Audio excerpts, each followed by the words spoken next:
उकडीचे मोदक बनवण्यासाठी सगळ्यात आधी आपण उकड काढून घेऊया। त्यासाठी टोपामध्ये 2 वाटी पाणी टाकून घ्यायचं आहे। त्यामध्ये मीठ टाकायचं आहे। 1 टेबलस्पून तेल टाकून घेतलेलं आहे आपण ह्याच्यात।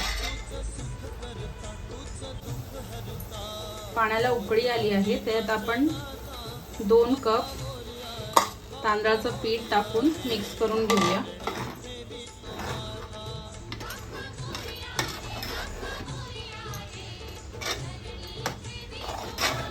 उकडीवर थोडं झाकण ठेवून घ्या। मोदकाचं सारण बनवण्यासाठी एक कढई ठेवली आहे, त्याच्यामध्ये थोडंसं तूप टाकून घेते। गॅस जरा मीडियम ठेवायचा आहे।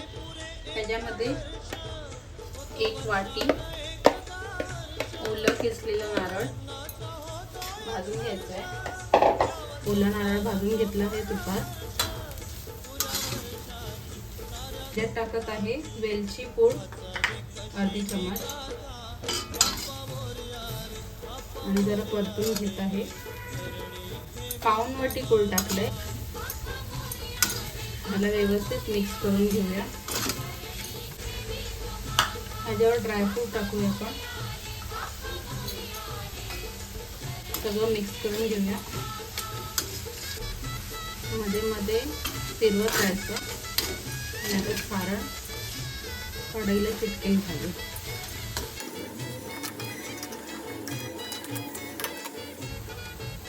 सारण तयार झालेलं आहे, याला आपण थंड करून घेऊया। उकड मळून घेऊया। उकड गरम असतानाच मळून घ्यायचं।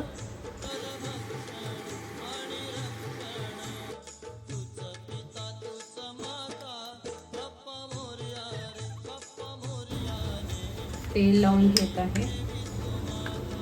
त्याच्यामध्ये पीठ टाकून ह्याला पॅकिंग करून घेऊया।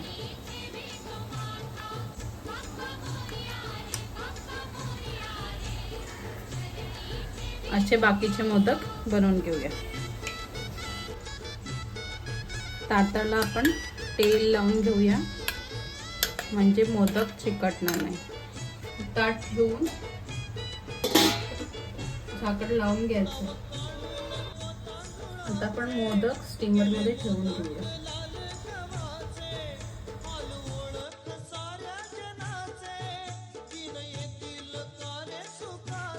15 मिनिटं झाकण ठेवूया आणि वाफ घेऊया। आता आपले हे उकडीचे मोदक झालेले आहे, हे आपण काढून घेऊया।